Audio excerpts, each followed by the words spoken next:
My brother thought he had exposed my deepest shame to the family. He did not know my pocket held a bank dossier capable of burying his precious project. Travis never realized walking alone simply means protecting your peace. As the room erupted in laughter right before midnight, nobody knew the woman mocked for being unmarried at 35 was the only one with the power to decide who survives the new year intact and who loses everything. I am Ember Alexander, and returning to my childhood home in St. Charles, Missouri. On New Year's Eve has always felt less like a homecoming and more like stepping onto a witness stand. The house was decorated with the exact predictable warmth my mother cultivated for the benefit of the neighbors. Pine garlands draped perfectly over the banister. Artificial candles flickered in the front windows, and the heavy scent of roasted meat hung in the air. I walked through the front door alone, just as I had every year for the past 10 years, to my family. My solo arrivals were not merely an observation. They were a confirmed terminal diagnosis. In their eyes, I was simply the career woman, the one with the severe suits, the one who paid for her own first-class flights from Chicago, but ultimately, the one who was profoundly, fundamentally lonely. We gathered around the long mahogany dining table, a piece of furniture that had witnessed decades of quiet resentments. The porcelain plates clinked, providing a polite soundtrack to the silent judgments passing between courses. My mother, Maureen, kept her sharp eyes fixed on my attire, silently scanning for a loose thread or a wrinkled collar she could gently, passive-aggressively critique. My father, Richard, chewed his food with deliberate, agonizing slowness, his gaze firmly planted on his plate to avoid intercepting any stray tension in the room. My sister-in-law, Lila, sat quietly next to her husband, her eyes downcast, delivering her usual masterclass in making herself completely invisible. And then there was my older brother, Travis. Travis sat at the head of the table, a position he assumed not by birthright, but by sheer, suffocating volume. He thrived in this specific environment. He was the golden boy, the supposedly successful real estate developer, the ultimate family man. He spent the first 90 minutes of dinner dominating the conversation with inflated, boastful stories of his latest commercial project. He threw around projected revenue numbers in the tens of millions, bragging about securing zoning permits and playing 18 holes of golf with local politicians. I listened quietly, nodding at the appropriate intervals, cutting my prime rib into precise, measured pieces. I knew the rhythm of this night by heart. The warm-up was always an extended monologue about his greatness. The grand finale was always about my perceived failures. As the clock on the mantel ticked closer to midnight, the heavy wine bottles emptied, and the collective guard of the room naturally lowered. This was always Travis's favorite hour. It was the precise moment when he felt the overwhelming need to solidify his position at the absolute center of the family's adoration. And the fastest, most effective way for him to build himself up was to tear his younger sister down. He reached for his heavy crystal goblet, filled to the brim with an expensive Cabernet he made sure everyone knew the price of, and tapped his silver fork against the delicate rim. The sharp ringing sound cut violently through the low hum of conversation. Everyone stopped. My mother leaned forward immediately, a proud, anticipatory smile already forming on her lips. Travis looked directly across the table at me. His eyes gleamed with that familiar, predatory smirk I had known since childhood.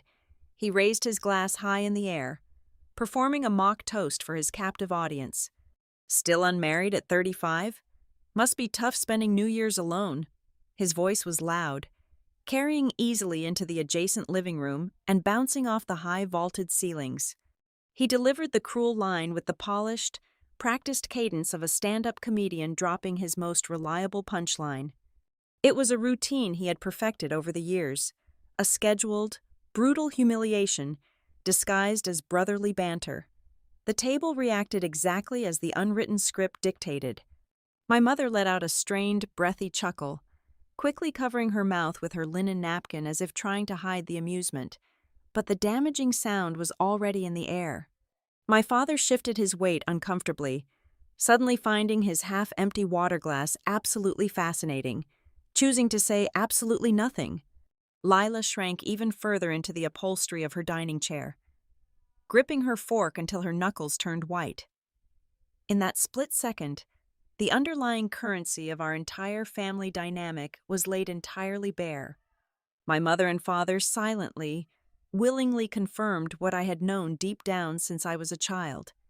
In this house, my dignity was merely the acceptable cost of keeping Travis entertained. My pain was the mandatory toll required to maintain the grand illusion of his superiority. They would always, without hesitation, choose his comfort over my protection. In previous years, I would have reacted exactly according to their expectations. I would have felt the hot, stinging heat rush to my cheeks. I would have forced a tight, defensive smile. I would have deflected his cruelty with a self-deprecating joke about being married to my corporate restructuring firm, or I would have simply excused myself to the upstairs bathroom until the burning lump in my throat finally subsided. But tonight was entirely different. There was no sudden flush of embarrassment. There was no racing heartbeat thumping in my ears. The air filling my lungs felt crisp, cool, and entirely under my absolute control. I did not break eye contact with my brother. I did not raise my voice a single decibel. I moved deliberately. I set my wine glass down on the wooden table. The heavy base met the mahogany with a soft, definitive thud that echoed in the sudden quiet. "I am not lonely," I said. My voice was completely even, dropping the temperature of the dining room by 10 degrees instantly. "I have been married for 3 years." The silence that followed was absolute and suffocating. It was not the comfortable, natural quiet of a lull in conversation. It was the paralyzed, breathless silence of a sudden, violent impact.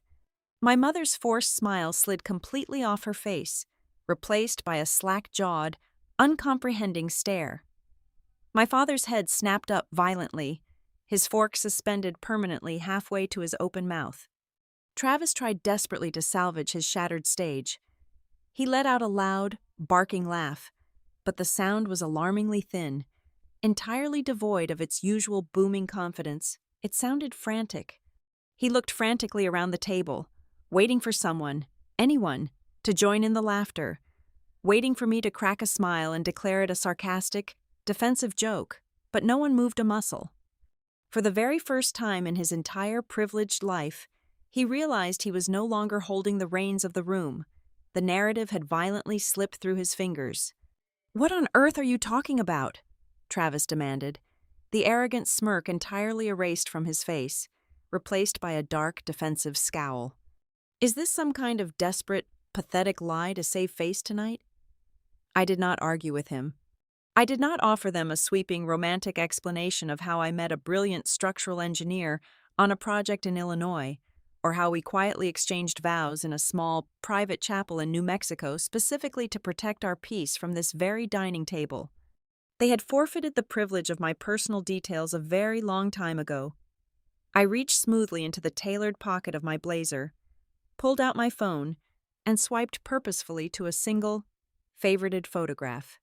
I placed the device flat on the polished table and slid it precisely to the center, equidistant from everyone sitting there. It was a clear, high-resolution image capturing a singular moment. Me, wearing a simple, elegant ivory gown, standing on a sunlit stone terrace. Beside me stood a tall, broad-shouldered man with a quiet, steady smile, his large hand firmly and protectively holding mine.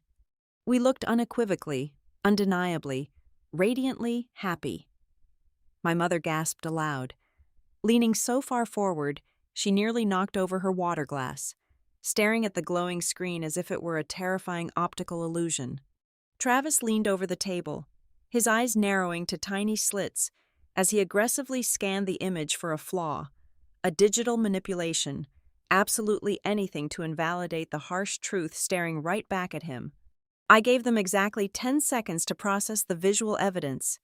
Then, I reached out my arm, picked up the phone, and clicked the side button. The screen went instantly black. I slipped the device back into my blazer pocket. I offered no further context, no name, no timeline, no stories of our life together, and certainly no apologies for my secrecy. I took the most beautiful reality of my life and weaponized it, turning it into a short, freezing blade, letting them fully feel the sharp sting of being completely and permanently shut out. I pushed my heavy dining chair back and stood up tall. The harsh scraping of the wood against the hardwood floor sounded exactly like a judge's gavel falling. I smoothed the front of my blazer with perfectly steady hands, picking up my leather clutch from the side table. "Where do you think you are going?" my mother stammered, finally finding a fragile, trembling version of her usual authoritative voice. "Ember, sit down right now. We need to talk about this immediately. I have an early flight back to Chicago in the morning," I replied smoothly, my tone betraying zero emotion. "And I have packing to finish upstairs." Travis stood up forcefully, his chair tipping backward and hitting the wall behind him. His face was flushed crimson with a sudden, chaotic anger. He hated being kept in the dark, but vastly more than that, he hated being outplayed at his own game. "So you just come here, drop this insane secret on us, and walk out?" Travis spat, his hands gripping the edge of the dining table so hard his knuckles protruded. I walked toward the hallway, my heels clicking methodically on the floorboards. Stopping just at the threshold leading out of the dining room, I turned back slowly to look at my brother, the golden boy, the king of the castle, suddenly looking remarkably small and entirely powerless in his own domain. "Walking alone and having no one behind you are two different things," I said. I turned my back on them and walked out the front door, leaving the heavy, suffocating air of the house behind me without a single backward glance. I stepped out into the cold, crisp Missouri night, the sound of their stunned, paralyzed silence ringing loudly and beautifully in my ears. The new year was about to begin, and for the very first time in my life, I was the one holding all the cards. To understand how a family reaches a point where cruelty is served alongside the holiday roast, you have to understand the architecture of my childhood. In the Alexander household, love was not a baseline guarantee. It was a highly conditional currency, and my brother figured out how to mint it himself before he was 10 years old. Travis was what pediatricians and tired mothers universally call the easy child. He was loud, effortlessly athletic, and possessed a natural, sprawling charisma that sucked the oxygen out of every room he entered in the best possible way. He knew exactly how to flash a dimpled smile to make adults forget whatever rule he had just broken. If he shattered a neighbor window with a rogue baseball, he did not get grounded. He got a gentle lecture over ice cream about being more careful with his pitching arm. He was the sun around which our entire domestic solar system revolved, warming everyone who stood in his immediate orbit. I was born into the permanent shade he cast. I was the opposite in almost every measurable metric. I was quiet, observant, and fiercely academic. I spent my weekends reading heavy biographies and meticulously organizing my thoughts while Travis was out winning Little League championships and collecting trophies that quickly crowded our living room mantel.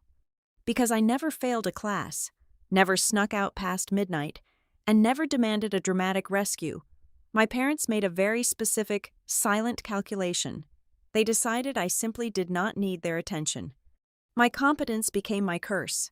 I was categorized as the self-sufficient one, a label that sounds like a compliment but functions exactly like an excuse for neglect. My parents, Richard and Maureen, were deeply, fundamentally terrified of complexity. They subscribed to a rigidly narrow, painfully American definition of success. To them, a good life was something you could easily photograph and print on a glossy holiday card to mail to 50 different relatives and neighbors.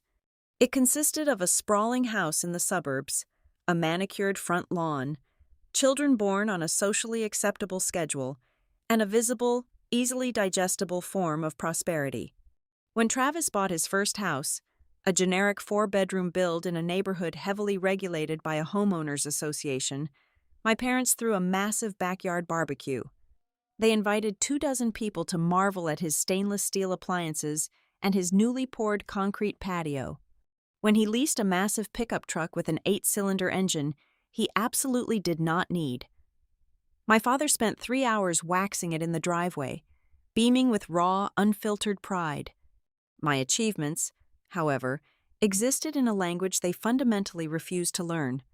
When I was promoted to senior partner at my restructuring firm, a title that required years of 80-hour work weeks and a brutal, gladiatorial ascent through corporate ranks, I called my mother to share the news. There was a brief pause on the line before she offered a perfectly flat, obligatory congratulations, immediately followed by a detailed complaint about the rising cost of property taxes. When I successfully negotiated a debt settlement that saved a manufacturing company from total liquidation and preserved 400 jobs, my father simply nodded over his morning newspaper and said that sounded like a lot of stressful paperwork. To them, my career was an abstract, slightly masculine hobby I was stubbornly clinging to because I lacked a husband to keep me properly occupied. My success was invisible because it did not come with a two-car garage or a matching set of toddlers. Growing up in a system perfectly rigged in his favor deeply altered Travis. He was raised in an environment where he was entirely absolved of guilt before he even had to muster an apology. If he borrowed money from my father and never paid it back, it was categorized as a minor learning experience. If he made a deeply offensive joke at a family gathering, it was brushed off as just Travis being his charming, unfiltered self. Over 30 years, this absolute lack of friction warped his psychology. He genuinely began to believe that being the center of attention was not something he had to earn. It was his inherent birthright, a divine entitlement he was owed simply for existing. Whenever I sat quietly through his endless monologues at the dinner table, the family universally dismissed it as my naturally cold, withdrawn personality. They called me the ice queen behind my back. They said I was too serious, too stiff, utterly lacking in a sense of humor. They never realized my silence was an exhaustively constructed armor. It was a sophisticated survival mechanism forged in the fires of 1,000 dismissed opinions. I learned very early in life that speaking my mind in that house was a profoundly dangerous gamble. If I corrected a false statement Travis made, I was accused of being a jealous know-it-all. If I expressed hurt over being sidelined, my mother would twist my words, accusing me of intentionally trying to ruin a perfectly pleasant afternoon. Speaking up only provided them with raw material to bend and distort, until I looked like the villain. So, I stopped providing the material. I locked my inner life behind a steel vault and threw away the combination.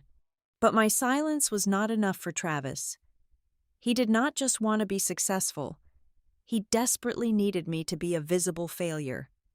His entire identity was a fragile construct built on comparison. He loved the specific, intoxicating rush of placing me beneath him in front of our parents. It was a sick, symbiotic dynamic. As long as I was the tragic, unmarried sister, the lonely career woman freezing in a Chicago high-rise, his own life looked remarkably warm and vibrant by default. He fed off my perceived misery like a parasite. Every jab about my biological clock, every sarcastic comment about my empty apartment, every fake look of pity he shot my way was strategically designed to elevate his own status. He needed me to be the cautionary tale so he could remain the undisputed hero of the Alexander family legacy. If my life was perceived as a hollow, loveless void, then his mounting debts, his stressed wife, and his chaotic business ventures could be easily ignored by everyone sitting at the table.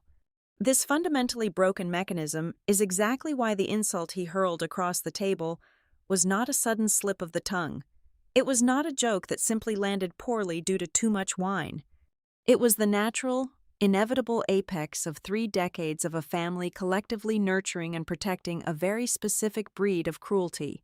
They had spent a lifetime watering a toxic plant, calling it harmless humor, and expecting me to gracefully eat the bitter fruit it produced every single holiday season. They built a kingdom for him out of my quiet concessions. They paved his road to arrogance with my forced smiles.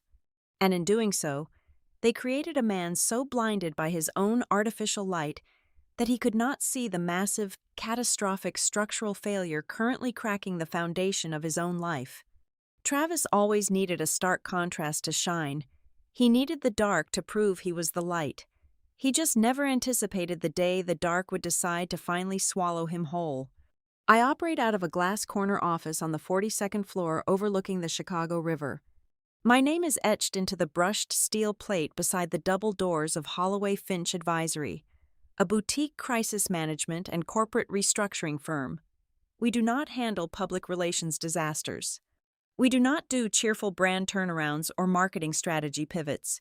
We handle the ugly terminal stages of financial failure. When a mid-sized logistics company is burning through its absolute last lines of secured credit, or a manufacturing conglomerate suddenly discovers its chief financial officer has been systematically cooking the books for a decade, they call me. My daily reality consists of 70-hour work weeks spent dissecting impossibly complex capital structures and hunting for the hidden truth buried deep inside audited financial statements. I have built a highly lucrative, intensely demanding career entirely on my ability to detect a lie hiding inside a spreadsheet. I can spot the exact moment a desperate executive decided to fudge a revenue projection to appease angry shareholders. I can trace ghost assets through shell corporations, unravel fraudulent vendor contracts disguised as operating expenses, and identify the subtle, panicked shifts in cash flow that signal a company is about to flatline. I keep my heart rate perfectly steady, while grown men in $5,000 suits hyperventilate across the polished conference table, watching their entire life's work evaporate into thin air. None of this translates to the people sitting around that mahogany table in Missouri. To them, my profession is a massive, unintelligible gray area. Because my job does not involve designing pretty interior spaces, delivering healthy babies, or baking elaborate cupcakes for a local school bake sale. They simply categorize it as aggressively unfeminine. My mother once dismissively described my senior partnership at Holloway Finch as a demanding little bookkeeping job. In their limited ecosystem, a 2-year-old's heavily themed birthday party holds significantly more cultural weight and commands far more respect than my successful navigation of a $100 million corporate bankruptcy. They prefer not to ask about the details of my days because the answers require a vocabulary they stubbornly refuse to learn, and acknowledging my power would disrupt the established hierarchy. Exactly 7 days before that infamous holiday dinner, my executive assistant handed me a thick, heavy stock envelope sent via overnight courier. The return address printed in the upper left corner belonged to the commercial lending division of Stonegate Reserve Bank. It was not addressed to Ember Alexander, senior partner. It was addressed to Ember Alexander, CO trustee of the Alexander Orchard Trust. I stared at the crisp black ink on the pristine white label for a long time. The Orchard Trust was the sacred legal entity holding the last remaining acreage of my grandfather's original farmland back in the Midwest. As far as I knew, the land was strictly untouchable, heavily restricted by generational covenants, and managed entirely by my father. My name had absolutely no business being anywhere near a piece of banking correspondence regarding that property. I took a silver letter opener to the thick seal and slid out 90 pages of dense, heavily drafted legal agreements. It was a formal request for a mezzanine loan approval. The borrower listed on page 1 was Prairie Meridian Homes, my brother's supposedly booming real estate development company. The documents outlined a proposed master-planned commercial development he was aggressively calling Red Orchard Commons. This was the exact project he had been loudly boasting about for the past 6 months, touting it at every family gathering as his legacy, the ultimate turning point that would elevate him from a local homebuilder to a regional commercial titan. The numbers printed on those pages were staggering. He was seeking a bridge loan of $12,500,000. The interest rates were predatory, reflecting the massive risk the bank was taking.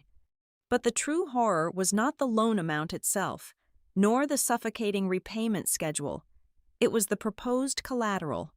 Travis was attempting to leverage 40 acres of the Alexander Orchard Trust to secure his highly speculative commercial bet. He was putting the family's only true asset on the chopping block to fund his ego.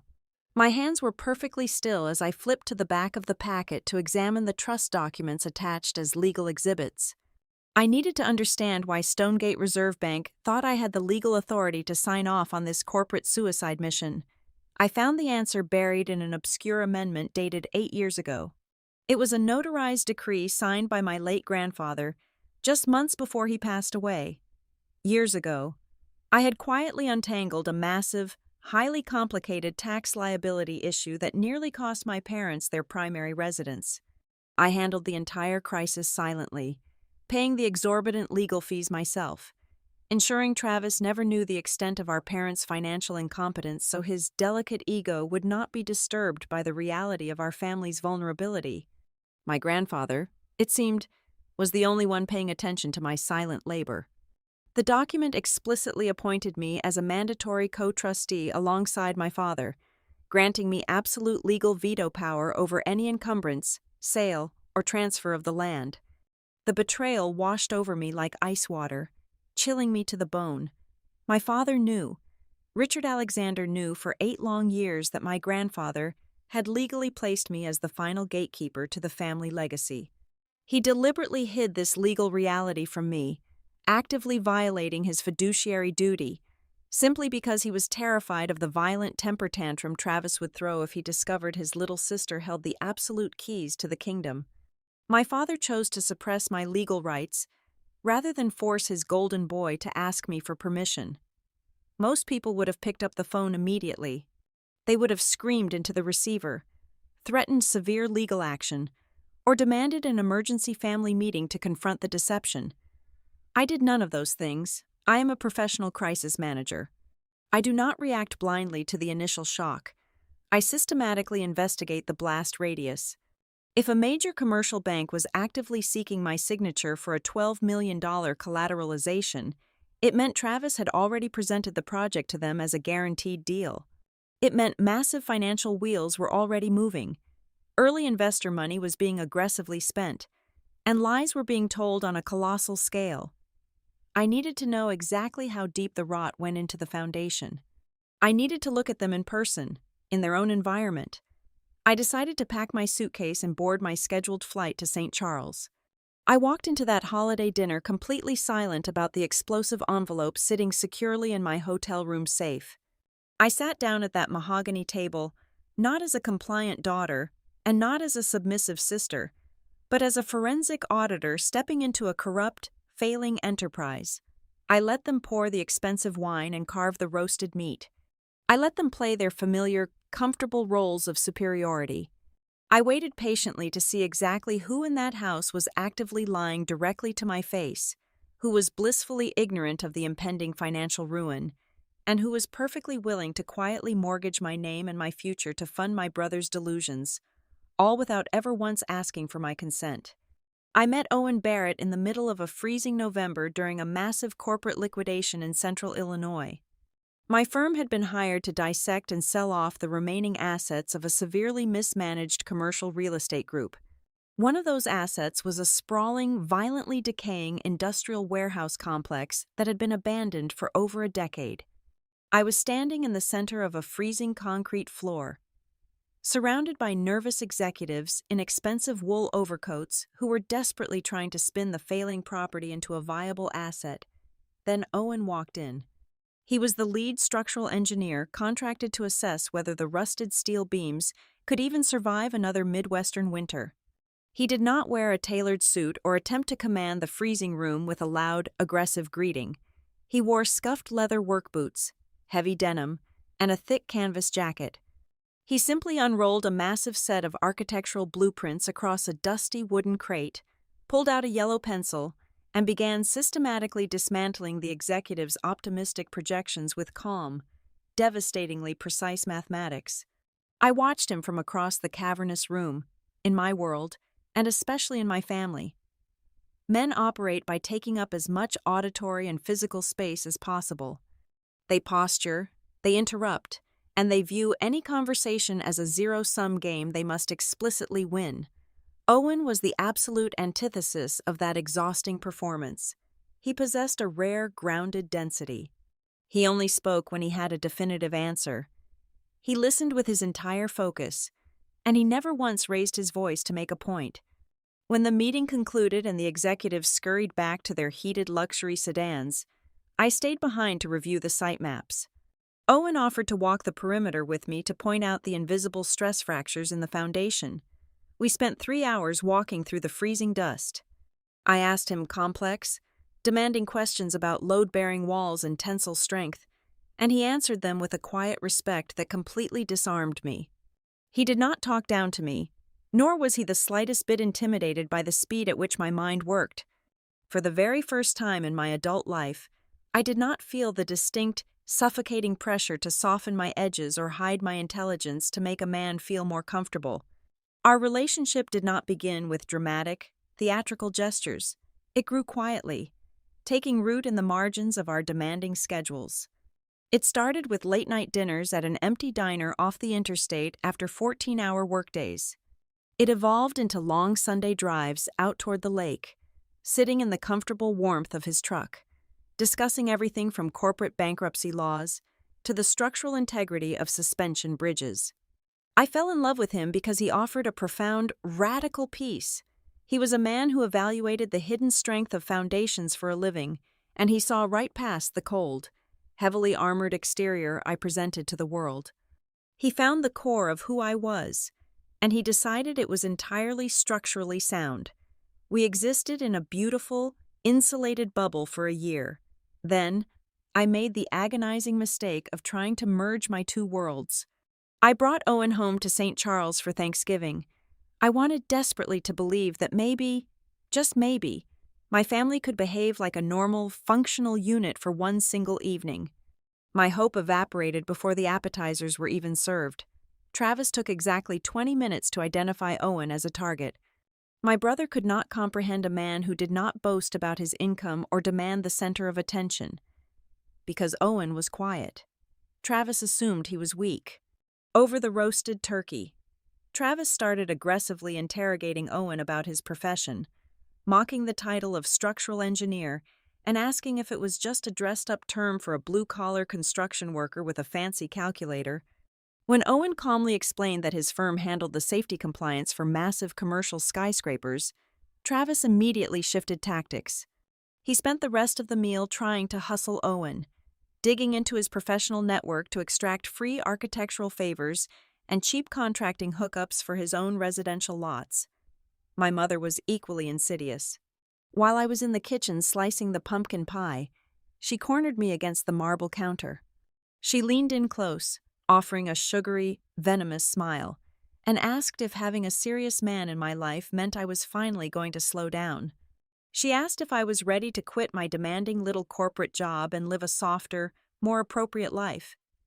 She looked at my relationship not as a source of joy, but as the final, necessary tool to cure me of my independence. We left the house hours before we were scheduled to. The drive back to Chicago was heavy and dark. I sat in the passenger seat of Owen's truck, watching the highway lights blur past the cold window, waiting for the inevitable explosion. I braced myself for him to be furious, to demand an apology for the disrespect he endured, or worse, to tell me that dealing with my family was a burden he had no interest in carrying.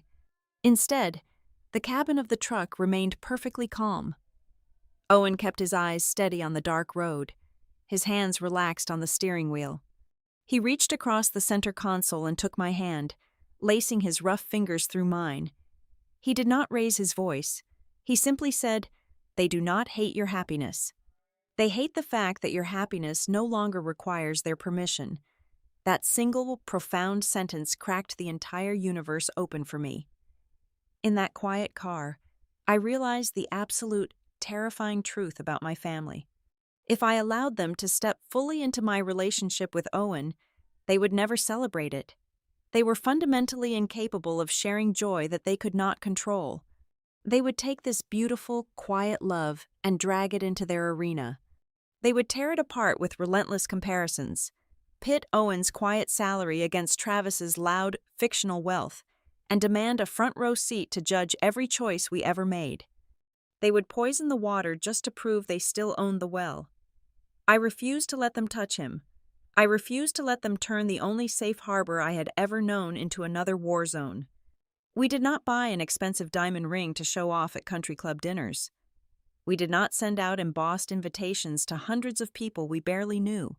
6 months after that disastrous Thanksgiving, we took a week off from work and flew down to Taos, New Mexico, We wanted the exact opposite of a Midwestern spectacle. We wanted the stark, honest beauty of the desert. The ceremony took place in a tiny sun-baked adobe chapel sitting at the base of the mountains. The air was incredibly still, smelling of dry earth and sagebrush. There were exactly 5 people inside that room. Owen stood at the altar in a dark suit, looking at me with a steady, unwavering certainty that anchored my soul. His younger sister stood beside him.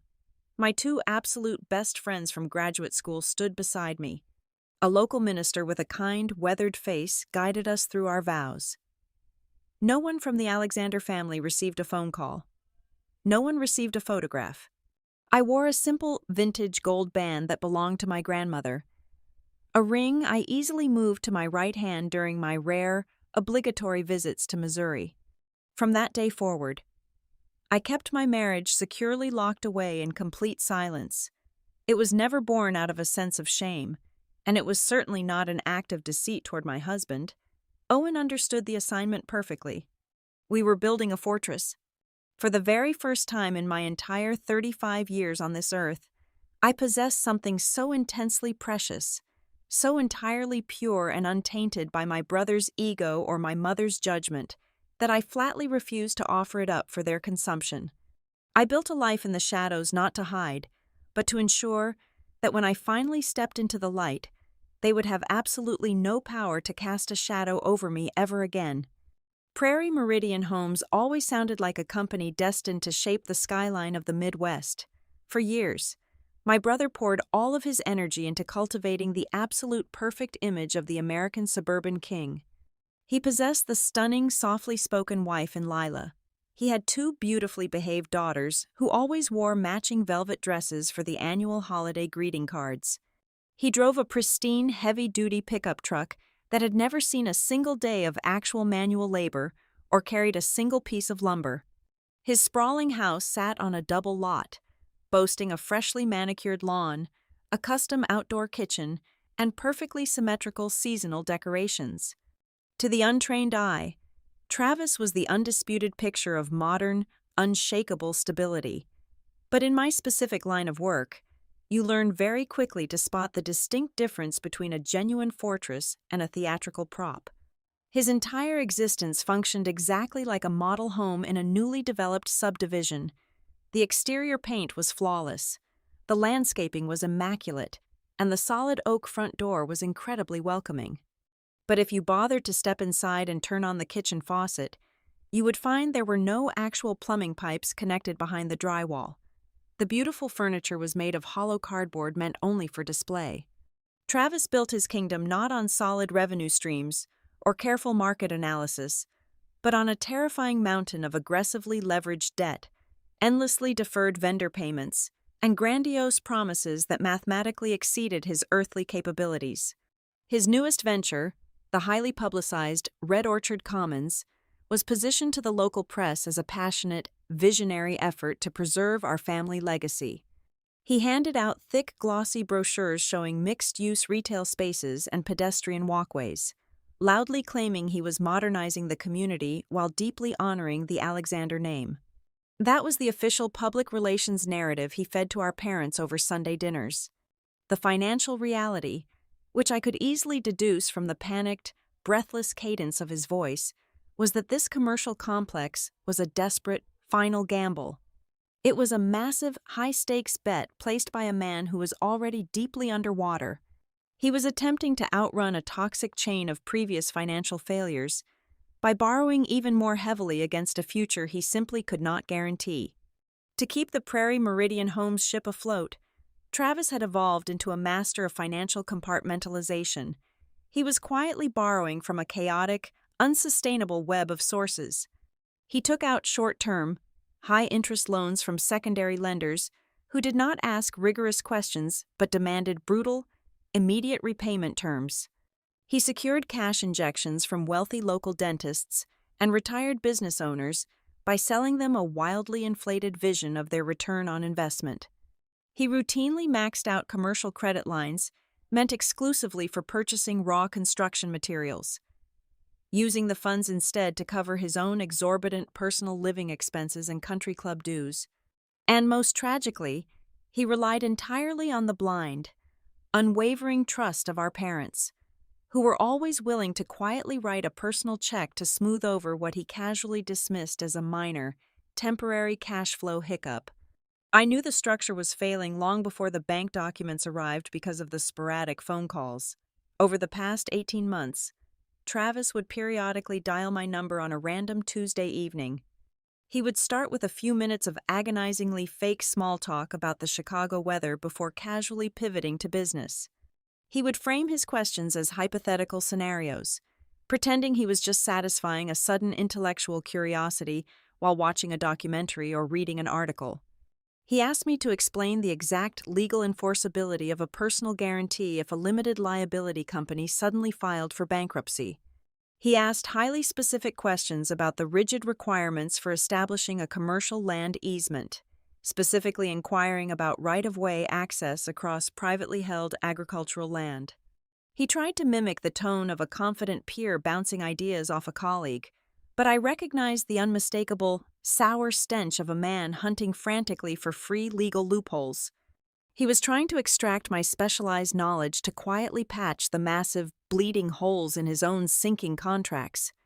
While I observed the cracks from a safe distance, my sister-in-law was forced to live inside the collapsing structure.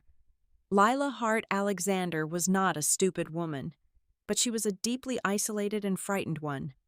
She started noticing the physical, undeniable manifestations of my brother's panic. She saw the brightly colored past due notices arriving in the Daily Mail, quickly snatched away from the kitchen counter and hidden in his home office. She noticed the urgent, aggressive emails flashing across his tablet screen late at night when he thought she was asleep. Most tellingly, she experienced his sudden, unprovoked explosions of rage whenever she gently inquired about their monthly budget or asked if they should delay a planned summer vacation. Instead of confronting him, Lila chose the tragically common route of absolute silence. She swallowed her mounting terror, desperately trying to maintain a peaceful, unbroken facade to protect their two young daughters from the terrifying reality that their father was steering them all directly toward a concrete wall. But the most unforgivable transgression, the precise detail that truly shifted my perspective from passive annoyance to active, calculated hostility, was a piece of information I uncovered entirely by accident. During a casual networking lunch in Chicago with a senior underwriter from a major commercial firm, the name Prairie Meridian Homes came up in conversation. The underwriter laughed, mentioning how aggressively the Midwestern developer was pushing his new retail project.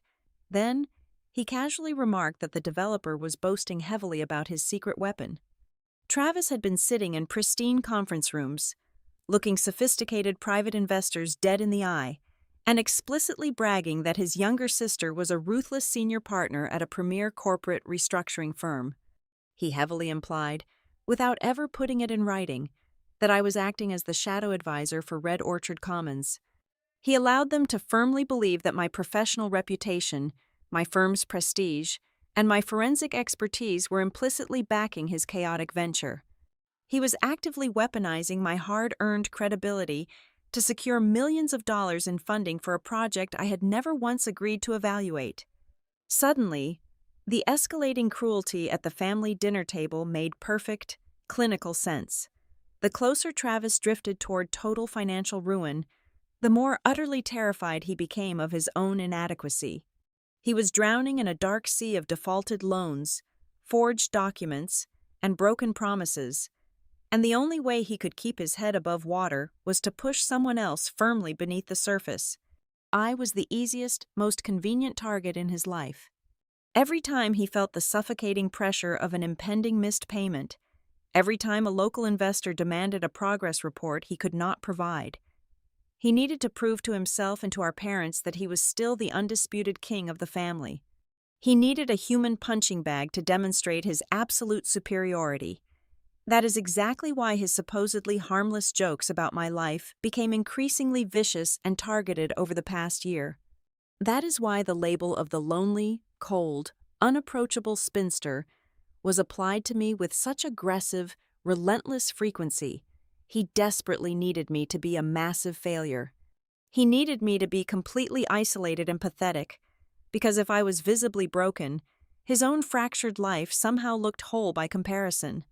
He used my forced silence and my refusal to engage in petty arguments to build himself a towering pedestal, never once realizing that the woman he was mocking for having absolutely no one standing behind her was the very same woman whose stolen professional shadow was the only thing keeping his artificial empire from collapsing into dust. By the time my morning flight touched down at O'Hare International Airport on the first day of the new year, my phone had morphed into a radioactive object. I sat in the back of a black executive car heading toward downtown Chicago, watching the illuminated screen vibrate with dozens of desperate notifications. My mother had left 6 weeping voicemails over the span of 4 hours. Each message escalated in theatrical devastation, transitioning from breathless shock to bitter accusations, demanding to know how her own flesh and blood could maliciously deprive her of a wedding day. My father sent 2 stiffly worded text messages, entirely bypassing the emotional betrayal, to accuse me of letting a simple, harmless joke go entirely too far and ruining the holiday for everyone. And then there was my brother. Travis bombarded me with a relentless stream of venomous paragraphs. He furiously asserted that I had spent months meticulously planning that exact moment just to humiliate him in front of his captive audience. He called me bitter, spiteful, and desperately eager to tear down his happiness because I could not handle being the outcast. I did not engage in a drawn-out, emotional debate. I waited until I was standing in the quiet, sterile sanctuary of my own kitchen before I initiated a single group call to my parents. When my mother immediately launched into her tearful monologue about being robbed of a mother's sacred right to see her daughter walk down the aisle, I cut her off with a perfectly leveled, icy tone. I told them they had not lost the right to know about my life. They had simply lost the privilege of being a priority. I explained that for over 3 decades, they had actively proven their home was an emotionally unsafe environment for anything I truly valued. I calmly stated I was under no legal or moral obligation to feed my joy to a room that only knew how to chew on my shortcomings to make Travis feel taller. I hung up the phone before either of them could formulate a defensive response, leaving them alone with the cold truth. When Owen walked through the front door of our apartment that evening, dropping his heavy keys on the entryway table and shrugging off his winter coat, I was sitting at the dining island. The thick 90-page banking dossier was spread out under the warm pendant lights. Sitting right next to my laptop, I poured him a glass of neat bourbon and told him everything. I recounted the heavy silence at the dinner table, the look on my brother's face when I slid the photograph across the mahogany wood, and the swift exit I made into the freezing night. Then, I slid the Stonegate Reserve Bank documents across the marble counter toward him. For the very first time in my life, the 2 massive, carefully guarded compartments of my existence, my hidden, peaceful marriage and my family's impending financial collapse, violently collided. I expected him to show overwhelming concern about the family drama, perhaps even a bit of righteous anger on my behalf. But true to his grounded nature, Owen focused entirely on the structural integrity of the problem. He took a sip of his drink, leaned over the documents, and began reading the clauses. He looked at the loan amounts, traced the proposed collateral lines, and quietly noted that my brother was trying to build a massive commercial skyscraper on a foundation of absolute quicksand. He did not tell me to forgive them, and he did not tell me to run away. He simply asked me what my strategy was for the impending demolition. The true, terrifying depth of that quicksand revealed itself exactly 48 hours later. I was sitting at my office desk, reviewing a corporate client portfolio, when my private line rang. The caller ID displayed Lila's name. It was a highly unusual occurrence. My sister-in-law and I rarely communicated outside of obligatory, sterile holiday group chats. When I answered, the background noise was a chaotic mix of a running car engine, the rhythmic thud of windshield wipers, and the distant rattle of shopping carts.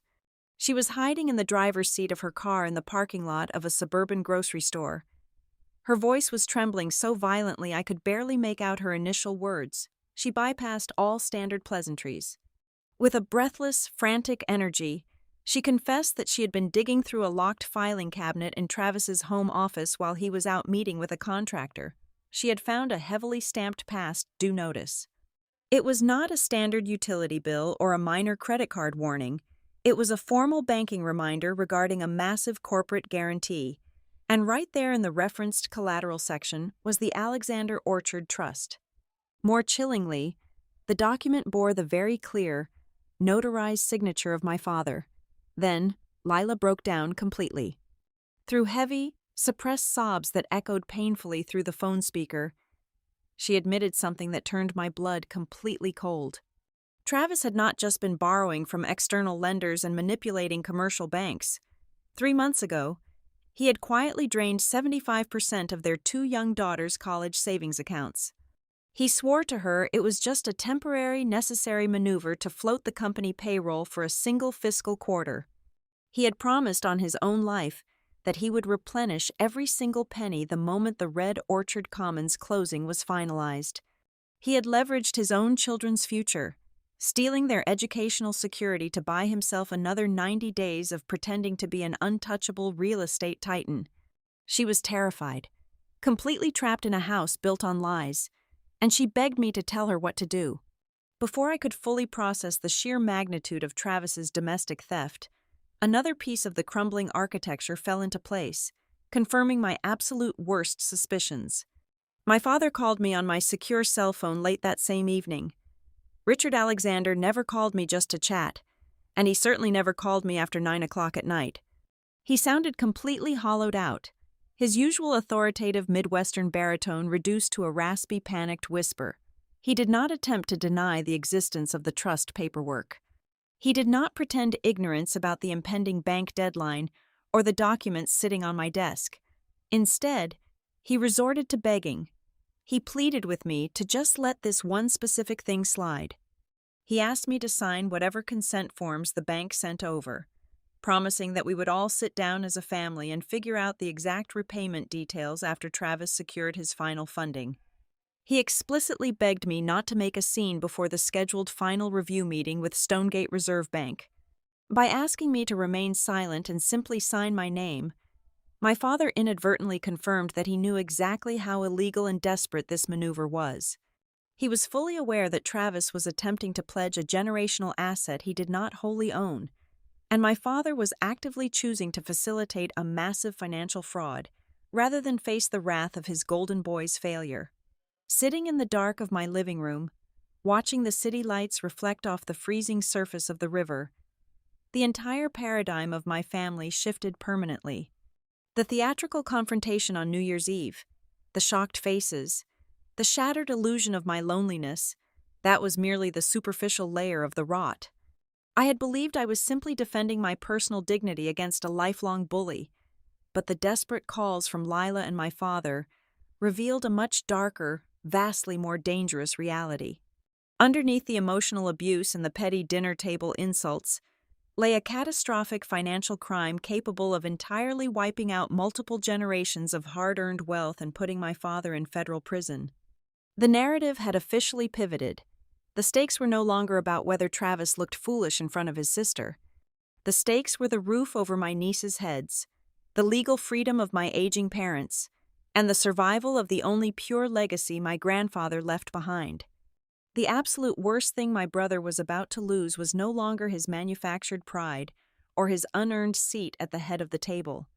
He was about to lose the entire, elaborate, fraudulent ecosystem he had meticulously constructed around his image as the most successful man in our bloodline. And for the very first time in my career, the failing enterprise I was preparing to ruthlessly dismantle belonged to my own flesh and blood. I closed the heavy glass door of my corner office, turned off my personal cell phone, and treated my own family exactly like a hostile corporate takeover. I had spent over a decade dissecting the fraudulent behavior of desperate executives, but there is a profoundly different visceral reaction when the criminal you are actively profiling shares your own bloodline. The cold, precise machinery of my professional training took complete control over my emotions. I poured a cup of black coffee, sat down at my desk, and began pulling every available public record in the state of Missouri. First, I accessed the county clerk digital database to review the specific legal filings associated with the Red Orchard Commons development parcel. I cross-referenced the property identification numbers with the heavy banking packet sitting on my desk. Buried deeply within the preliminary loan disclosures, on page 47 of the appendix, I located the exact mechanism of my brother's deception. It was a formal consent memo. The document explicitly declared that the acting co-trustee of the family estate had been thoroughly briefed on the collateralization strategy and had granted absolute legal authorization to proceed. I stared closely at the screen, analyzing the digital footprint. Travis had not simply taken a blue pen and forged my signature on a dotted line. Outright physical forgery requires a certain type of brazen courage he fundamentally lacked. Instead, he opted for a highly sophisticated, cowardly digital manipulation. He had dug through his digital archives and found a 2-year-old email chain regarding a trivial property tax clarification for the estate. That old email concluded with my formal, heavily encrypted corporate digital signature block. Travis had meticulously extracted that specific digital footprint, converted the file format, and seamlessly spliced it into an entirely fabricated email thread. He created a fake conversation where he appeared to ask for my blessing on the massive commercial bridge loan, and he attached my stolen signature to make it look as though I had replied with my enthusiastic consent. It was a calculated, premeditated act of wire fraud. Then I turned my rigorous attention to my father's involvement. My initial fear was that Richard Alexander had been an active, willing participant in this criminal conspiracy from the very beginning. But as I scrutinized the primary pledge agreement, I realized my father was not a criminal mastermind. He was merely a desperately naive old man who trusted his golden boy implicitly. I pulled up the original county zoning application for the commercial infrastructure adjustments. By analyzing the scanned documents, I noticed a glaring, fatal inconsistency. The final signature page bearing my father's distinct handwriting did not match the paper stock, the margin formatting, or the pixel density of the preceding legal text. The truth became immediately devastatingly obvious. Sometime last year, Travis had casually asked my father to sign a blank addendum page, likely claiming it was a simple, routine utility permit for the construction site. My father, eager to support the family legacy without dealing with the stressful paperwork, blindly signed the blank sheet. Travis then maliciously detached that specific signature page and permanently bound it to a financial pledge agreement of vastly higher, catastrophic legal consequence. The commercial project was heavily laden with yet another massive, unexploded landmine. I opened the architectural site plans that Travis had proudly submitted to his private investors. He had secured millions of dollars in early funding by presenting a grand, highly accessible vision for the retail center. The glossy renderings depicted a wide, beautifully landscaped 4-lane access road serving as the main entrance to the plaza. But when I overlaid his commercial blueprints onto the county surveyor maps, the blood rushed completely out of my head. That grand eastern entrance did not physically sit on his commercial plot. The proposed road cut directly through the easternmost edge of the family agricultural trust. He had legally promised his investors a permanent right-of-way, a commercial easement, across restricted generational land that he had absolutely zero authority to touch. Without that specific access road, the entire commercial site plan was legally landlocked and fundamentally worthless. He had sold his investors a gateway that simply did not legally exist. I needed to understand exactly where the initial investor capital had actually gone. The broader real estate market was slightly sluggish, but it was not nearly bad enough to account for a $12 million crater in his corporate balance sheet. I bypassed the standard income statements and went straight for the publicly recorded mechanics liens and vendor payment histories. The trail of stolen money was shockingly easy to follow once I knew exactly what I was looking for. The massive capital injections meant for pouring commercial concrete foundations and erecting steel framing had been violently rerouted through a series of opaque, secondary operating accounts. Hundreds of thousands of dollars were systematically siphoned off to fund Travis's desperate illusion of extreme wealth. I found invoices proving the investor funds paid for extravagant, completely unnecessary upgrades to his private suburban residence. He used corporate money to install a massive heated driveway, imported Italian marble countertops, and a custom-built outdoor kitchen. More funds bled out through exorbitant entertainment budgets, covering expensive private country club memberships, luxury leased vehicles, and highly questionable political action committee donations designed to grease the palms of the local zoning board. He was living the lifestyle of a billionaire strictly on money he had actively stolen from people who trusted him. The final, fatal piece of evidence arrived late that night via a heavily encrypted file transfer from my sister-in-law. Lila had managed to secretly photograph the contents of a thick folder hidden in the back of his closet. It was a master commercial credit agreement. She recognized her own distinct signature on the primary guarantor line, but she swore to me she had never seen the actual terms of the document. Last April, Travis had casually slipped that final signature page into a thick stack of routine household tax returns. Rushing her to sign them before a supposed accountant deadline, she signed blindly, trusting her husband. Because of that single moment of manufactured urgency, Lila was now personally, legally liable for a massive corporate revolving credit line she did not even know existed. I sat back in my leather office chair, the glow of the dual monitors illuminating the dark room. The entire picture was finally, completely clear. If I chose the path of least resistance, if I folded my hands and played the familiar role of the quiet, accommodating daughter simply to preserve the fragile, artificial peace of our family, the subsequent fallout would be completely apocalyptic. The bank would inevitably seize the generational land, wiping out my grandfather's entire legacy. Lila would be completely bankrupted and dragged through years of vicious, humiliating civil litigation, absolutely destroying any chance of a stable future for my two young nieces. And worst of all, Travis would walk away having learned the exact same toxic lesson he had been taught every single day of his privileged life. He would learn that his reckless, destructive behavior carried absolutely no personal consequences. He would learn that he could commit outright fraud, shatter his own family, and still expect the women around him to quietly drop to their knees and clean up the shattered glass. That was a cycle I permanently refused to perpetuate. The forensic investigation was officially over. It was time to prepare for the execution. The phone rang again on a rainy Tuesday afternoon. It was a joint, highly orchestrated conference call from my parents. They had clearly spent the last 48 hours pivoting their strategy. The initial shock and defensive anger had completely evaporated, replaced by a meticulously constructed, deeply fragile diplomacy. My mother spoke first, her voice dripping with a manufactured, delicate sweetness I had not heard directed at me since I was a small child. She pleaded with me to simply sign a temporary, conditional approval waiver. She framed it as a minor, inconsequential administrative favor, just to get Travis safely through the final closing next week. My father immediately chimed in, deploying his most reasonable paternal tone. He promised me, swearing on his own life, that once the immediate banking crisis was averted and the commercial funds were securely transferred, the entire family would sit down around the mahogany dining table and discuss the situation like mature adults. They promised absolute financial transparency moving forward. They promised that Travis would repay the trust within 6 months.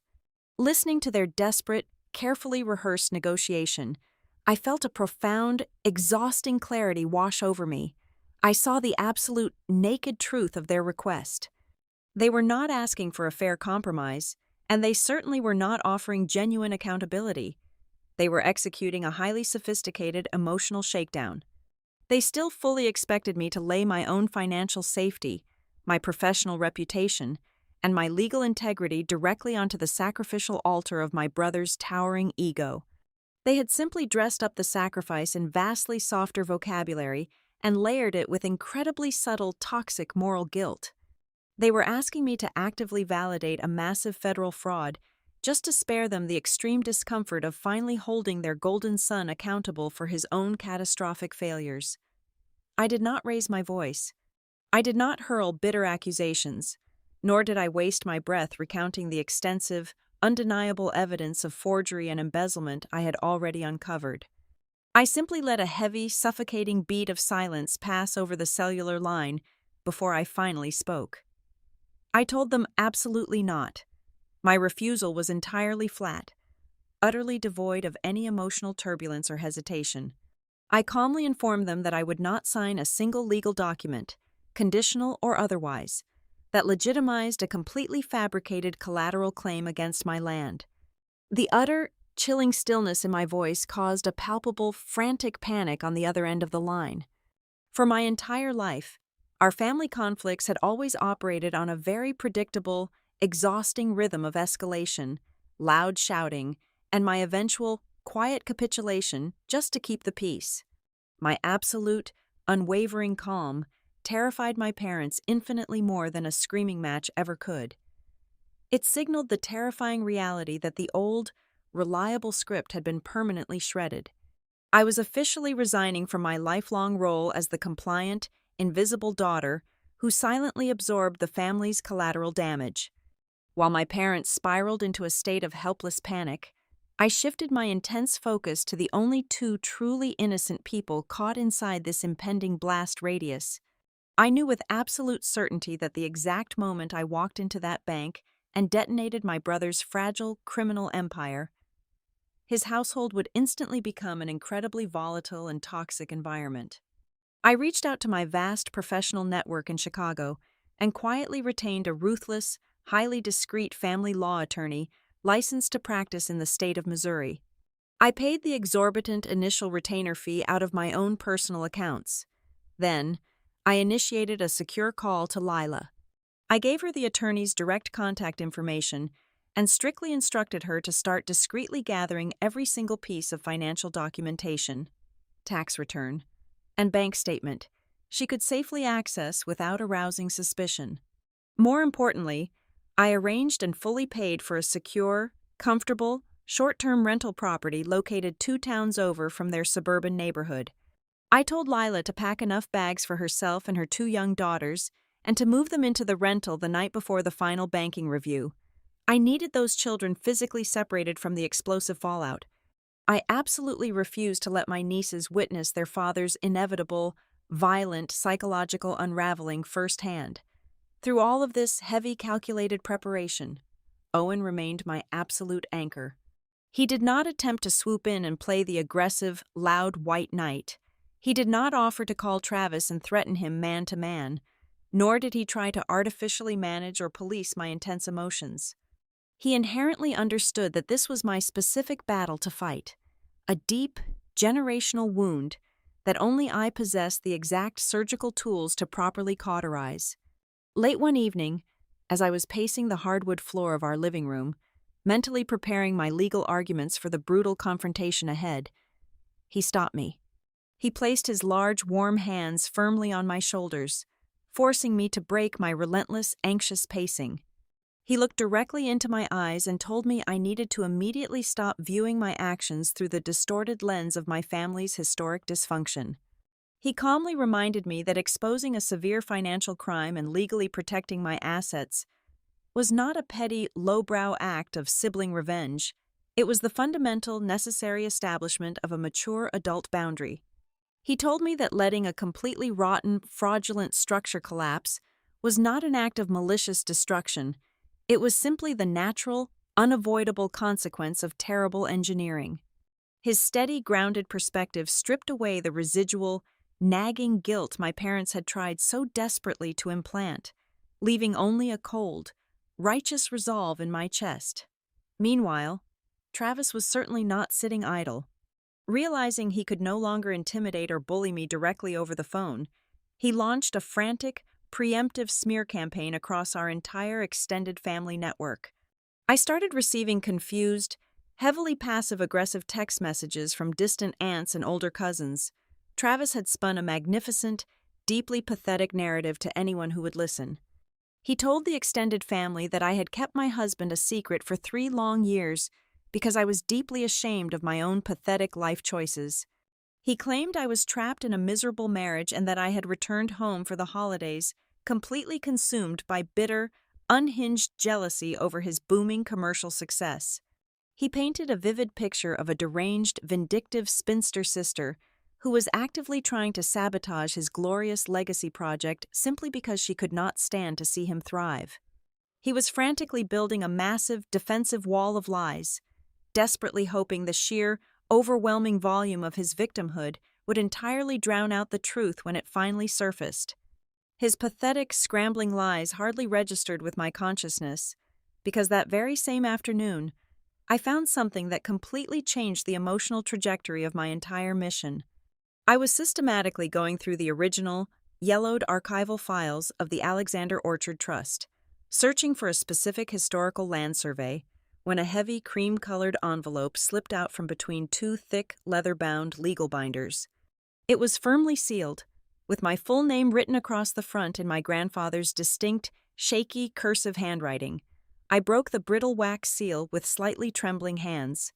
Inside was a single, fragile sheet of personal stationery, dated just a few short weeks before his fatal heart attack. The blue ink was slightly faded, but the message delivered a massive emotional lightning bolt straight to my chest. He wrote that he had spent his final years quietly watching the dynamics of our family with an incredibly heavy, broken heart. He saw exactly how my parents constantly elevated Travis, excusing his profound arrogance, while systematically ignoring my quiet, enduring strength.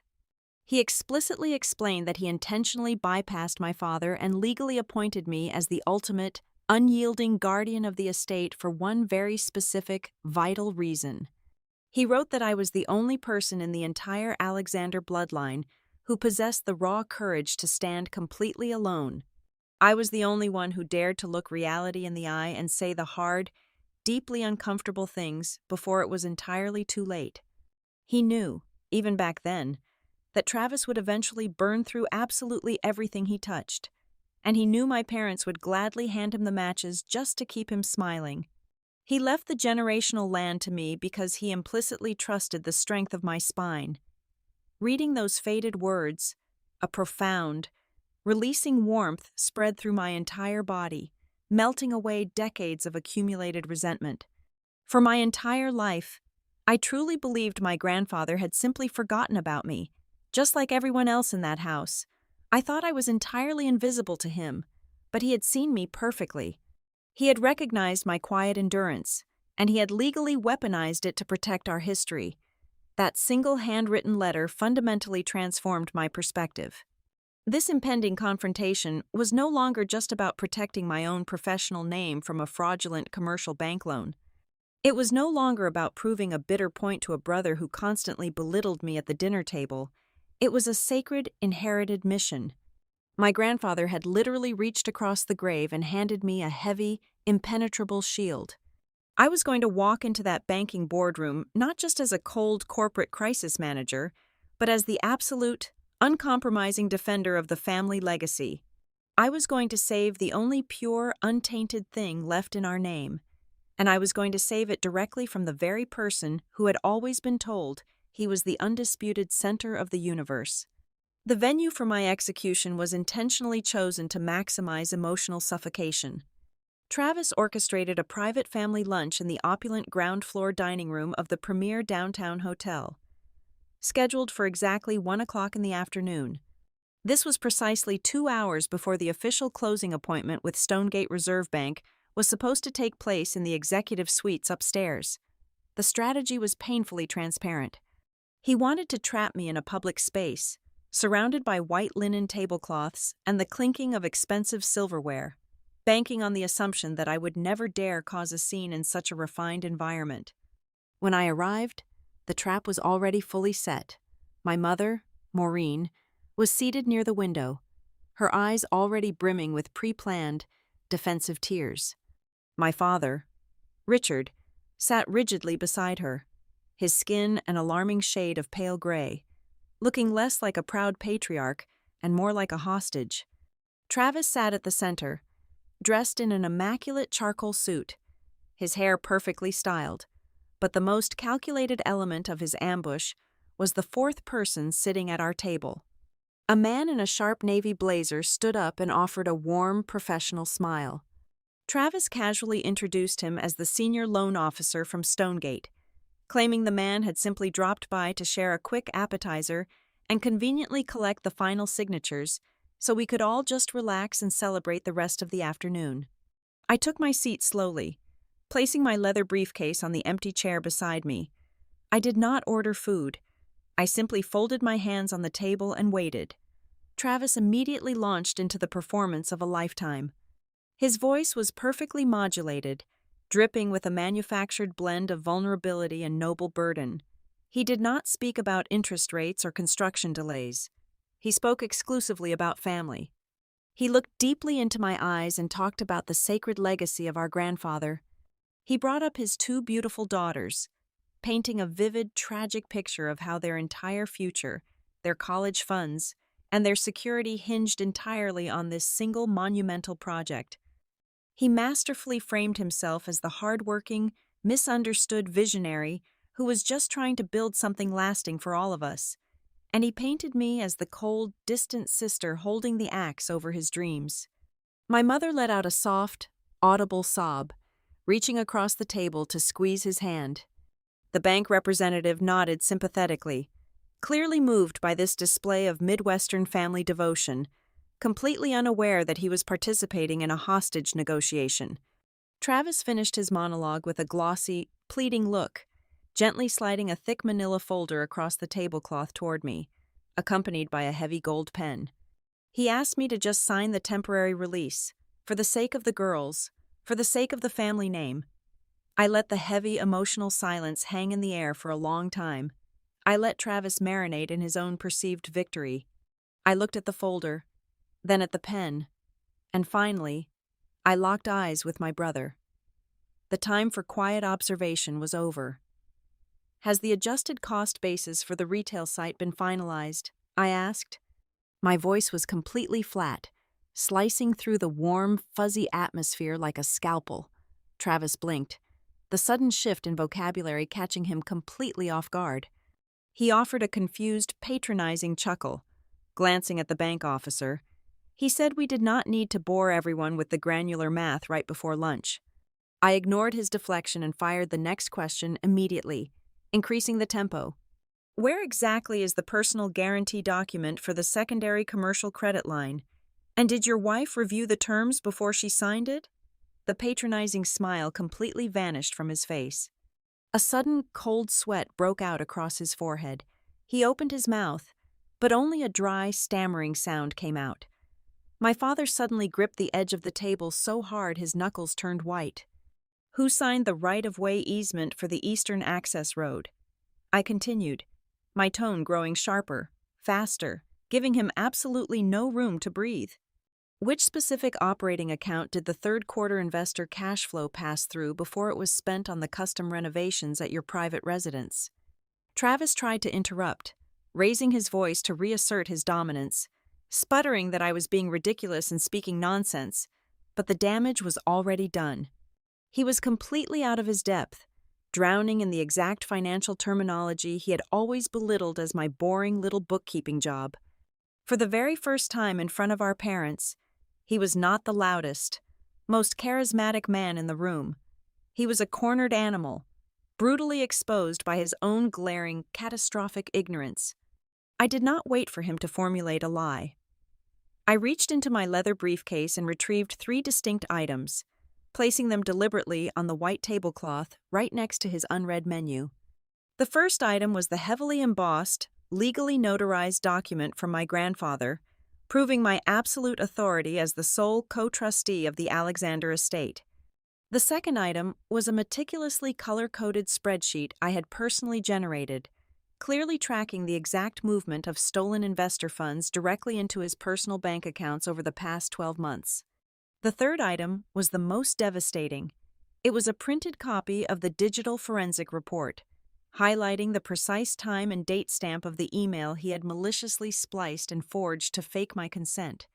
I did not need to raise my voice to scream. The absolute, undeniable weight of the evidence spoke with a deafening roar. I looked directly at the senior loan officer from Stonegate Reserve Bank. The man had stopped nodding sympathetically. All the color had completely drained from his face as his trained eyes scanned the documents I had just laid out. The warm family lunch illusion shattered into a million irreparable pieces. The bank representative realized in real time that he was no longer sitting in on a minor domestic squabble over inherited land. He was sitting at ground zero of a massive multi-million-dollar federal wire fraud case, and his institution was completely exposed. Travis stared at the papers as if they were venomous snakes. He looked frantically at our mother, silently begging her to intervene, to scold me, to somehow turn back the clock and make him the victim again. But Maureen was entirely silent, her hands covering her mouth in genuine, unadulterated horror. My father lowered his head, finally breaking under the suffocating weight of the truth he had tried so desperately to hide. I stood up from the table, smoothing the front of my jacket. I looked down at the man who had spent 35 years actively trying to make me feel small. "We are done eating," I said. My voice echoed with a cold, absolute finality. I instructed the bank representative to gather his files. I announced that the meeting was immediately moving from this dining table to the reserved conference room on the 10th floor. We were leaving the warm, protective bubble of family dynamics behind. Upstairs, there would be no more emotional pleas. There would be no more roles of the golden brother, the weeping mother, or the compliant father.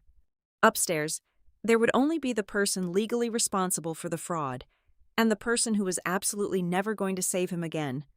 The air inside the 10th floor executive boardroom was aggressively sterile, smelling faintly of lemon polish and impending ruin. We took our seats around a massive, polished oak table that felt more like a tribunal bench than a place of business. The seating arrangement naturally divided the room into opposing factions. On one side sat the financial gatekeepers, the senior loan officer from Stonegate, now flanked by a stern-faced risk management director, alongside two wealthy local businessmen who represented the primary private equity behind Red Orchard Commons. On the opposite side sat my crumbling family. My father, Richard, looked completely hollowed out, staring blankly at the wood grain. My mother, Maureen, clutched her designer handbag as if it were a life preserver. Travis sat rigidly at the center, his jaw clenched so tightly a muscle twitched violently near his temple. At the far end of the table sat Lila, but she was not alone. Beside her sat a sharp, unsmiling woman in a tailored gray suit, the ruthless family law attorney I had quietly retained for her. And then, the heavy double doors opened one final time. Owen walked into the room. He wore a simple dark suit, his presence exuding the same quiet, unshakable density that had anchored me from the day we met. He did not swagger, and he did not cast intimidating glares. He simply walked over and stood directly behind my leather chair, placing one warm, heavy hand gently on my shoulder. I had not invited him here to flex a protective muscle or to intimidate my brother. I brought him here because I was permanently done hiding the best part of my existence. I was stepping into the final battle completely whole. Travis sneered, his eyes darting toward Owen. He opened his mouth, undoubtedly preparing to launch a sarcastic remark about my sudden need for an escort, but I did not give him the opportunity. I stood up and formally addressed the Stonegate executives and the two private investors. I handed out 5 thick, securely bound dossiers containing the complete findings of my forensic audit. I began by establishing my absolute jurisdiction in this room. I presented the legally binding, notarized document signed by my late grandfather, officially proving I was the sole co-trustee of the Alexander Orchard Trust, possessing ultimate veto power over the land Travis was attempting to leverage. Then, I looked directly at my brother and introduced the man standing behind me. I stated clearly and proudly that Owen Barrett was my husband of 3 years. In 2 swift, definitive sentences, I completely annihilated the twin pillars of Travis's lifelong superiority complex. He could never again paint me as a lonely, desperate spinster, and he could never again treat me as a weak, easily manipulated obstacle. Once the personal boundaries were drawn in iron, I pivoted to the clinical, devastating business of financial dismantling. I instructed the executives to open their folders to the first tab. I walked them through the timeline with the cold precision of a surgeon operating on a malignant tumor. I started with the digital forgery. I showed the bank representatives the exact metadata proving Travis had extracted my encrypted signature from an old, irrelevant tax email and maliciously spliced it onto a fabricated consent memo. I watched the Stonegate risk manager slowly remove his eyeglasses, pinching the bridge of his nose as the reality of a massive federal wire fraud materialized on the paper in front of him. Next, I directed the two private investors to the architectural survey overlays. I pointed out the exact coordinates of the Grand Eastern Access Road they had been promised. I explained that Travis had absolutely no legal authority to grant a commercial easement across restricted generational agricultural land. He had sold them a multi-million-dollar gateway that was nothing more than a highly illegal, fictional drawing. Then, I delivered the final, fatal blow to his professional credibility. I looked at the two investors and asked them if Travis had ever implied that Holloway Finch Advisory, my corporate restructuring firm, was quietly consulting on this development. The older investor nodded slowly, his expression darkening into a furious scowl, confirming they felt secure pouring money into the project specifically because they believed my firm was standing in the shadows to guarantee the financial structure. I stated for the official record that neither I nor my firm had ever reviewed, endorsed, or supported a single phase of Red Orchard Commons. Finally, I laid out the bank records showing the blatant misappropriation of funds. I traced the precise path of their investment capital flowing out of the primary commercial accounts and directly into the custom Italian marble and heated driveways of my brother's suburban residence. The execution was swift and absolute. The Stonegate risk manager closed his folder with a sharp, echoing snap. He announced that the bank was immediately freezing all accounts associated with Prairie Meridian Homes and permanently terminating the closing process, pending a full internal fraud investigation. The two private investors did not even wait for formal pleasantries. They stood up, their faces flushed with barely contained rage. One of them leaned over the table, pointing a thick finger directly at Travis, promising a brutal civil lawsuit for breach of fiduciary duty and intentional misrepresentation, before they both stormed out of the boardroom. The oxygen was completely sucked out of the room. Travis's grand artificial empire had evaporated in less than 20 minutes. In the heavy, suffocating silence that followed the executive's departure, my father finally broke. Richard Alexander slumped forward, burying his face in his trembling hands. His voice was a pathetic, raspy whisper when he confessed to the empty chairs.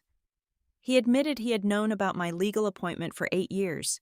He wept as he confessed that he had hidden my authority simply because he was absolutely terrified of dealing with Travis's explosive temper.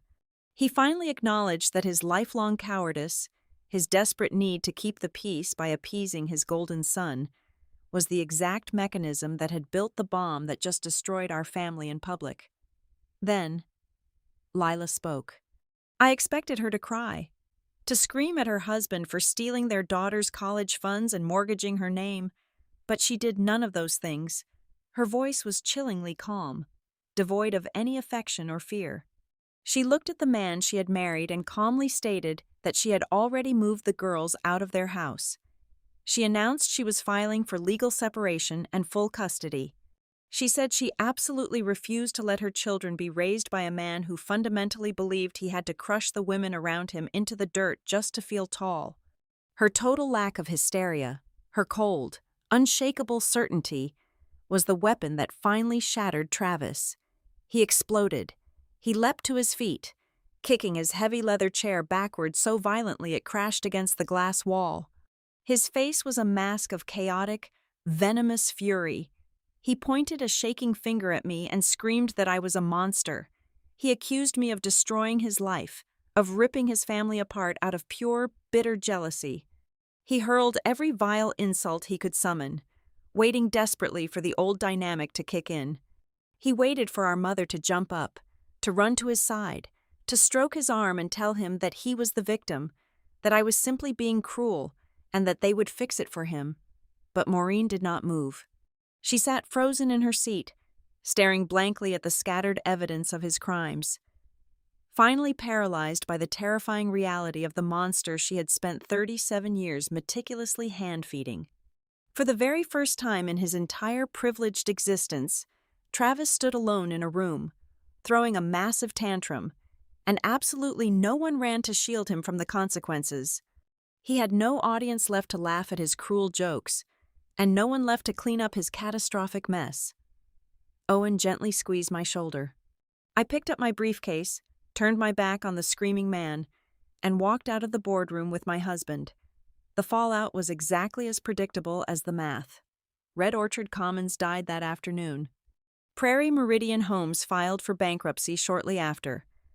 Drowning in a sea of litigation, Travis lost his project, his status in the community, and the blind, protective worship of his parents. The family trust, however, remained completely untouched. Safe under my legal guardianship, I did not win this war by maliciously destroying my brother. He burned his own house down with the matches our parents gave him. I won simply by putting down the pen, walking away, and refusing to ever again sign my name to the very things that were designed to make me small.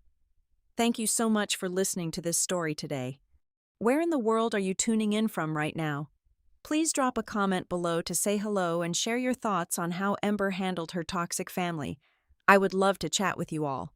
If you enjoyed this journey, please subscribe to the Maya Revenge Stories channel, like this video, and support us even more by hitting that hype button so this story can be heard by many more people out there.